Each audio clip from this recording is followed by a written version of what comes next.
Today I fucked up by switching geckos and making my science teacher think her gecko is immortal. When I was in 7th grade, I had this funny science teacher who loved to show off her collection of pets that ranged from a couple of bunnies to little hamsters in her classroom. She wasn't allowed and had to let go most of her pets a few years later. One of the pets was a leopard gecko. At that time, I was very into reptiles, so I was very interested in the gecko. Let's call him Tom. Anyway, because she had so many animals, she would have her students volunteer to take them home on holidays and care for them. One of her rules is that you can only volunteer once so that everyone else can have a turn. I decided to wait until summer to volunteer for the gecko because that would be the longest holiday, so I can maximize my time with the gecko. Summer came and I brought the gecko home with me. It didn't move a lot or hunt the crickets that I put in its tank, so I had to feed him by putting the cricket directly in front of his mouth with a pair of tweezers that I never used for myself again. Tom got really lethargic about 2 weeks into the summer, and the next day when I looked into his tank, he was dead. I freaked out, cried and bawled to my mom about what happened and how my science teacher was going to hate me. Mom suddenly had an idea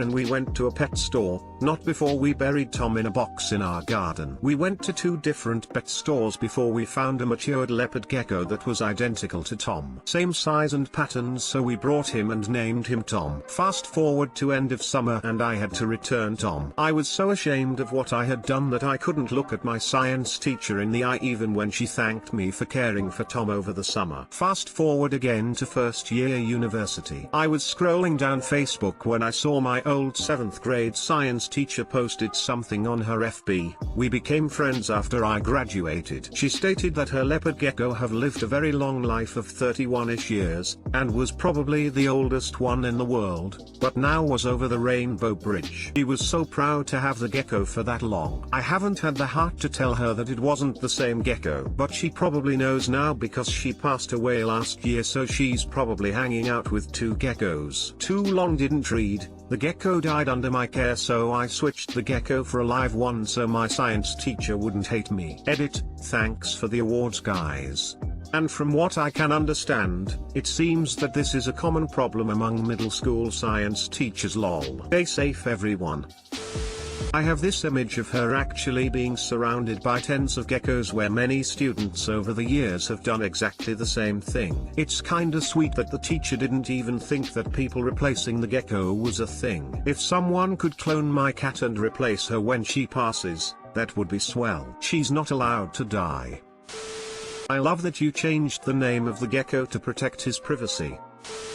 My high school science teacher also had a bunch of pets in her classroom. My favorite was a rat named Ellie Mae. I would take her out of her cage for class like every day, and she would just sit on my shoulder under my hair, and I'd give her veggie snacks and stuff. Her tail would stick out with my hair and freak people out that didn't know she was there. Lol. My teacher let students take her pets home over the breaks as well, and of course I got Ellie Mae for one of the breaks. I don't remember which one. Halfway through she stopped eating and running around, and one day I went to pick her up and she was stiff and I realized she died. Was fucking devastated. I gave her a little shoebox burial and brought the box to school and cried when I told my teacher what happened. I thought it was my fault, but I couldn't figure out what I did wrong, and the lady tells me she expected her to die soon anyway, BC she was at the end of her lifespan. I'm still mad at her for not warning me somehow before we left for break, because it's much more fun to scare young children before.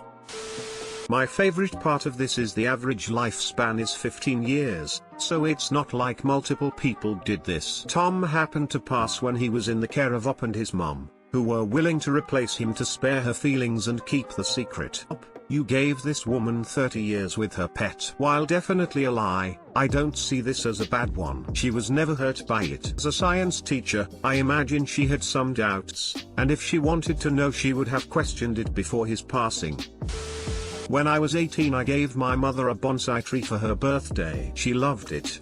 I soon left for college, but when I'd go home for holidays I'd see the little tree in its distinctive porcelain container. This went on for years and years. Finally, I'm married and I'm at my parents' house with my new wife, showing her this near 10-year-old little bonsai tree and bragging about how my mom takes care of it so well. My mom looks all uncomfortable and tells me she has to tell me something. She then admits that she's replaced the bonsai plant several times and they usually die after 6 months because she forgets to water them. When she knows I'm coming home she just buys another one, hoping I won't notice the difference. Today I fucked up by impaling myself with a shampoo bottle. NSFW. English is my first language and I've been using mobile for years, so any mistakes I make are because I'm dumb. I'm giving my sons a bath tonight. They are both toddlers, 1 and 2 years of age. They're wild in the bath, so it's always a struggle to get them both clean at the same time. I was sitting on the floor by the tub, washing their hair. I had the shampoo bottle sitting on the closed toilet seat next to me for ease of access. I got their hair washed, stood up and brushed myself off. Then went to sit on the toilet seat. The shampoo bottle still there. Before I continue, this isn't some normal smooth shampoo bottle. This shampoo bottle has a pump that sticks out and sharp edges on the pump head. So I sat on the shampoo bottle, it tore through my leggings and scraped its way into my lady bits. I screamed like the dramatic bitch I am and jumped up and down while my sons laughed like this was some twisted game. The bottle came out with blood on it, but before I could check out the damage, a poop landed on me. My youngest had started to relieve himself and my oldest was throwing shit bombs at me like my youngest some sort of sick pez dispenser. I had to pause my dramatics to deal with all of that. So I pull them out and get them dressed, then tend to my injuries. I have a tear between my urethra and vagina as well as on my clitoral hood which will need stitches. Not as dramatic as some today I fucked up stories, but I'm waiting for a doctor and had nothing better to do than tell my shame. Also, pretty sure no one believes the I sat on a shampoo bottle story I've been telling here. Too long didn't read. Not everything is a dildo if you're brave enough. Edit. Okay, so many of you have asked to see an example of the bottle. I can't take a picture of the actual antagonist of the story. We threw it out since the piece of the nozzle broke off, but here's the product. Also, the recovery from this is impressively painful. Don't do this. The worst douche design ever. Edit 2. Wow. Thank you everyone for the support. This quarantine has been rough for my mental health and some internet strangers brightened my day 10 times over. For anyone else that wants to give gold, I definitely appreciate it. However, if you could save the money and donate it to Rain or another charity of your choice instead, that would be just swell. I love you all, heart. You should probably avoid all poo for a while. Sham or real? Is it bad that I'm more shocked that the kids were throwing poo at you than I was at your painful makeshift dildo session? No, because I was honestly more upset about the poop grenades than my injury at the time. The bottle is one thing, but shit? That's another level. Seriously, I can't understand parents who have the patience to deal with that and not lost it completely. Would have saw red. So glad I have no children, at least my dog don't fling shit at me. Clit Stitch used to be the name of my band in high school. We are Clit Stitch, and I am Pinched Nutsack. Thank you Cleveland. Holy fuck, I've had stitches in my girl bits. It sucks. Sorry that you got shit flung at you. That sucks too. But the stitches really suck, and they're gonna itch. Yeah, I had 21 after the birth of my first and 3 after my youngest. These are worse than either of those times and I'm still slightly numb.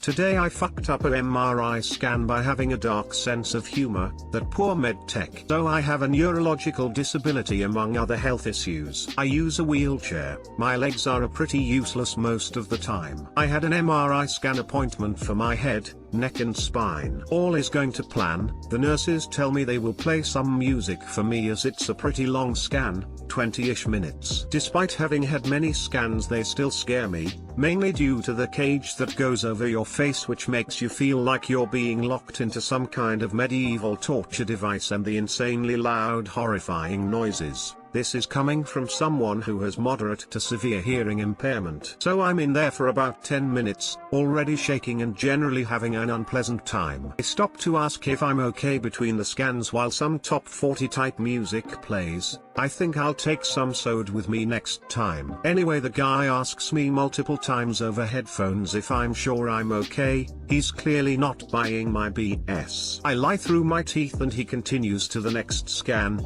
A new song starts and I hear When Your Legs Don't Work Like They Used to Before. Ed Sheeran. I immediately start laughing my ass off. The scan stops abruptly. The technologist's voice comes back. Are you sure you're okay? Pretty sure he thought my laughing was hysterical crying or a seizure. Ooh, oopsie XD. Anyway, I thought I'd share a bit of my dark humor. Also, we got the scan finished after I composed myself. We all had a good laugh. Too long didn't read. I made a medical professional panic and stop my MRI scan because he thought I was hysterically crying or having a seizure. In reality, I was laughing at Ed Sheeran pointing out my being a cripple.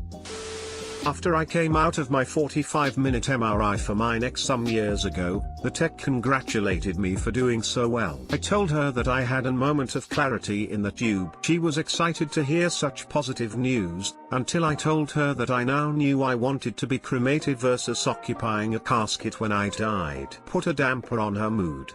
Thanks for the silver, kind stranger.